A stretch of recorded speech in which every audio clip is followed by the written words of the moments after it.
इस वक्त मैं हूँ 12 ज्योतिर्लिंगों में से 12वें ज्योतिर्लिंग श्री घृष्णेश्वर ज्योतिर्लिंग एलोरा में, जो कि पड़ता है संभाजी नगर, जिसको हम औरंगाबाद नाम से भी जानते हैं, लगभग वहाँ से 32 किलोमीटर की दूरी पर।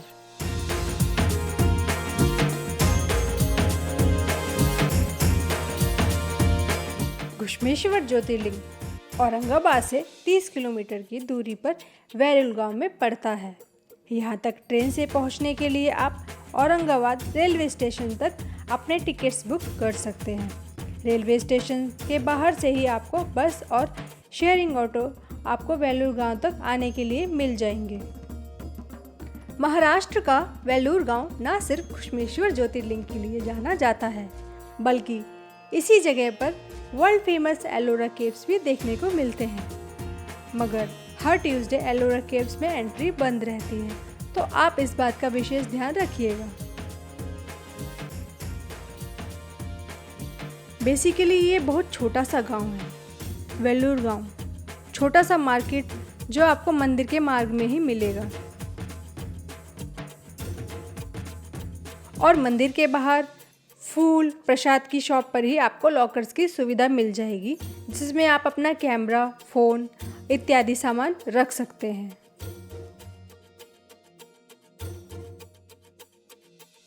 मंदिर के आसपास खाने पीने के काफ़ी अच्छे ऑप्शंस आपको मिल जाएंगे।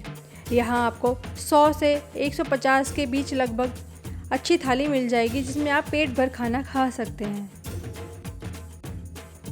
घृष्णेश्वर ज्योतिर्लिंग के दर्शन के लिए शिव जी के खास पर्व जैसे शिवरात्रि, सावन मास के अलावा आप किसी भी दिन आ सकते हैं। भीड़ आपको कम ही मिलेगी और 1 घंटे से कम समय में बहुत अच्छे दर्शन हो जाएंगे। शिव जी की ज्योतिर्लिंग के रूप में तो पूजा यहाँ सदियों से होती आ रही है, पर आज जो आप ये मंदिर देख रहे हैं, इसको 18वीं शताब्दी में इंदौर की महारानी अहिल्याबाई होलकर जी ने बनवाया था।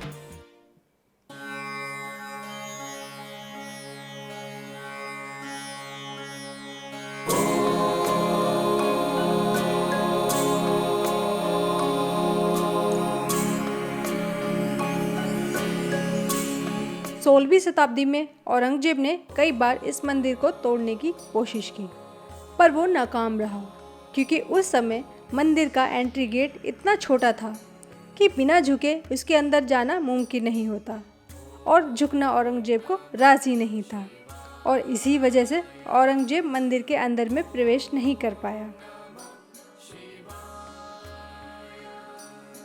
शिवजी के इस 12वें ज्योतिर्लिंग के गर्भगृह में जाने से पहले दर्शन के लिए आए सभी पुरुषों को अपने ऊपर के वस्त्रों को जैसे शर्ट, टी शर्ट या बनियान उतार के ही जाना होता है, अदरवाइज आपको एंट्री नहीं मिलेगी। फीमेल्स के लिए ऐसा कोई नियम नहीं है।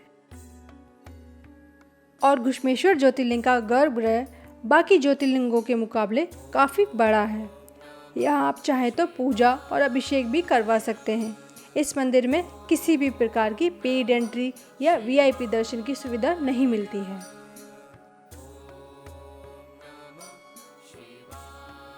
घृष्णेश्वर ज्योतिर्लिंग के दर्शन के बाद आप आएंगे यहाँ शिवालय तीर्थ में दर्शन के लिए।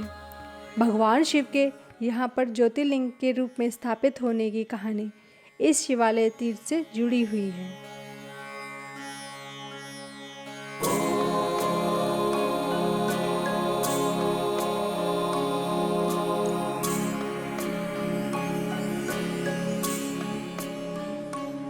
जो आप मेरे पीछे देख रहे हैं वो शिवालय कुंड है, जो कि घृष्णेश्वर मंदिर के बिल्कुल नज़दीक है।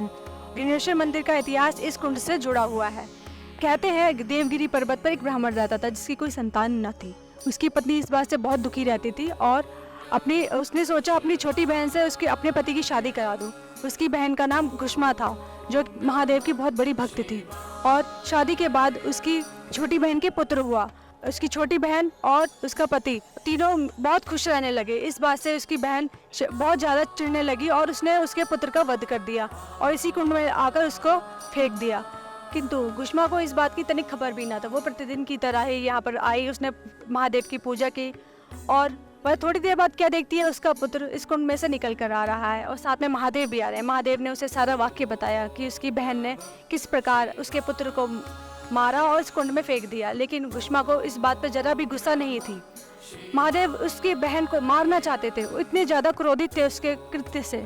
मगर घुष्मा ने कहा, हे प्रभु, मेरी बहन को कुछ नहीं पता, उसे माफ़ कर दीजिए, उससे गलती हो गई। महादेव ने कहा, तुम कितनी उदार हो, तुम कहो क्या वरदान मांगते हो। भगवान फिर घुष्मा ने कहा, हे प्रभु, मुझे कुछ नहीं चाहिए, आप यहाँ पर विराजित हो जाइए, यहाँ पर हमेशा के लिए रहिए। तो भगवान ने कहा, ठीक है, मैं तुम्हारे नाम से प्रसिद्ध रहूँगा, लोग मुझे गृहणेश्वर ज्योतिर्लिंग के नाम से जानेंगे। तब से यह आके जो ज्योतिर्लिंग है गृहणेश्वर नाम से जाना जाता है। ये थी हमारी वीडियो घुश्मेश्वर ज्योतिर्लिंग के बारे में। वीडियो को लाइक कीजिए, आपको कैसी लगी कमेंट बॉक्स में जरूर बताइए और चैनल को सब्सक्राइब करना ना भूलें। बहुत जल्द हम मिलेंगे अपने न्यू वीडियो में, तो जुड़े रहिए हमारे साथ हमारी अगली वीडियो देखने के लिए।